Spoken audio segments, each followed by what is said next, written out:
Hey y'all, it's me again. Yeah, out here just getting the transmission back in the truck. Got the little 8-inch converter in it. I haven't really got anything bolted up. Just kind of got the transmission line back up under it. Just thought I'd give y'all a holler. You know, when you're out here on the ground, you got the jack. Man, I wish I could turn this damn thing around so y'all can see it good, but it's a mess, as you can see. You know, out here on the ground with the jack and the leads. The only thing I forgot to do was put a board up under the jack. But it's going in. You know, when you're out here on the ground and you got gravel under the jack and you trying to line everything up, man, it's a pain in the tail. But I finally got it.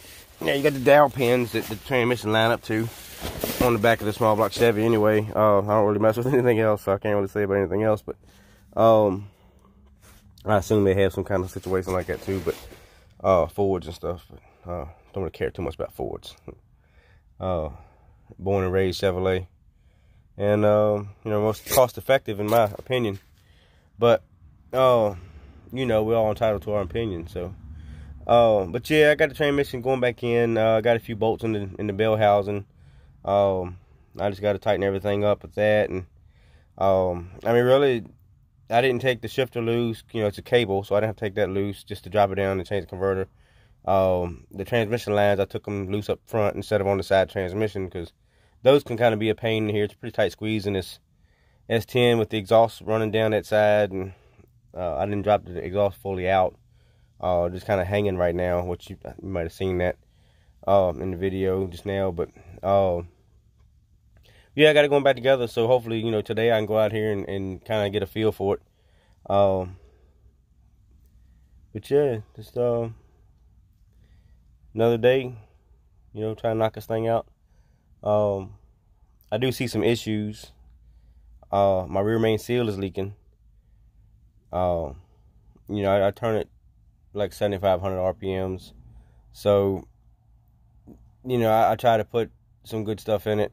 As far as the rod and pistons and all, the bearings. You know, the crank, like I told you yesterday, was a factory GM crank, but it's had all the work done to it, you know, performance deals done to it. Don't know how long that'll last, but, you know, this is a combination I built years ago before I went to prison, and I never had the opportunity. I ended up wrecking it was a S10, a short bed regular cab S10 I built then, that I had issues with it changing into third gear or high gear. And the one time I finally got it, because the shifter cable was out of adjustment, but when I finally got it to go into high gear, the drive shaft, something about the drive shaft wasn't right, and it came out. I don't know if a U-bolt or U-joint broke or what. I don't know what happened, but something happened and the drive shaft come out. I didn't have any drive shaft safety loops in it, which I have two for this one, being it's a split drive shaft. But it sent me into the bank and flipped and rolled and all kind of crap. About killed me. And I never had a chance to take that combination to a drag strip to see, you know, what it would do. That one I had the same basic bottom end that I have now. I have a little bit better cylinder heads this time.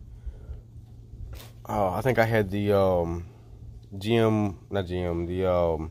World Products SR Torker 305 heads on that combination, and those were claimed to flow better than any double hump head. But I had them because they had 58cc chambers, and I had the same 316 bottom end that I have now. The same combination, not the same exact one, but same amount of compression, same cam, same rod to stroke ratio. You know, everything was the same. I had a turbo 350 transmission. I had a ATI 4500 stall. Well, this one should hopefully be in the 5500 range. So I got them on stall now. But I had 456 gears with a GM 8.5 corporate rear that I narrowed down using S10 axles. The later, I believe 88 and newer, I think it is, S10 has the same size axles as the 8.5 rear end, 28 spline axles, which interchange as long as you narrow accordingly. So that's what I did, and little thing was a blast to drive. For the short time that I drove it, I just didn't get a chance to take it to the track and see what it did. So after my time in prison, my big thing was I wanted to build the same combination again, put it in another S10 and take it to the track and see what it would do. I don't have quite the same combination as far as the gearing. I got 410s versus 456s. I kind of want to go back to the big 10-bolt rear. That's something that'll happen in time. One step at a time, I guess. Let me see what else. This stall being an 8-inch converter that's supposed to be, I'm gonna say anywhere from 5 to 5,500 RPM with this combination, but I don't know. I won't know until I actually get it together and crank it up and see what it flashes to and all that. But each combination is different, and that's something that I've learned pretty much about buying over the counter. When you buy something over the counter, you don't really know what it's going to be for your combination. Things can vary so much just by differences in vehicles. Just the gearing in the rear end, tire size, the weight of the vehicle, gearing in the transmissions, the power output, the stroke, the cam profile, all these things affect the stall of the converter. And the other one I had was really, really fun when the short time that I was able to drive that one. But this one's been pretty fun too. It's just started out with a Power Glide and about a 3,000 RPM stall and 342 gear rear that was in this thing's factory, and I had put a locker in it, but that thing took forever to wind out. I could do 100 miles per hour in first gear. And so when you jump on the interstate and be going 65 miles per hour, you drop it down low gear and nail it and wind out to 100 and shift it into second gear or high gear, and it keeps pulling. But with the 3,000 stall, the RPMs drop so much between gears, and it had to start pulling, for the huge jump that the Power Glide has all over again. It was a little bit much, so that's why I swapped to the Turbo 350 for now. I still have the Power Glide, and it might come back in at a time. I don't know.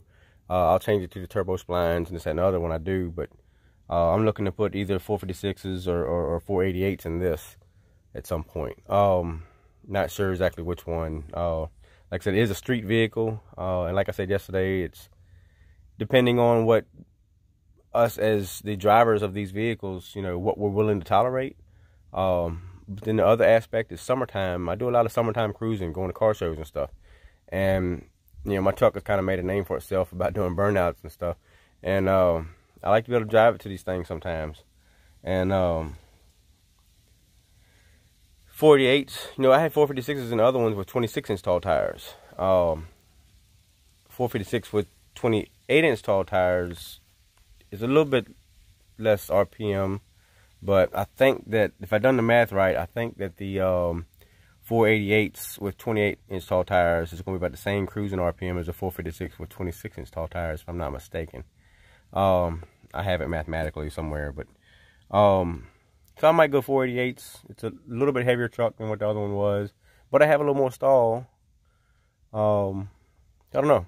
We'll see. They say the proof is in the pudding, so I guess I get this thing together and see what you do, and I will definitely let y'all know. And hopefully I have some, the next video will be this thing running and out enjoying it a little bit and letting y'all experience it through the video. But yeah, just want to touch base, let y'all know that, hey, yesterday I said I was going to be out here trying to get this thing in, and that's what I'm out here doing. So yeah, I hope to be able to hit y'all up in a little while. Y'all be safe, and see y'all later.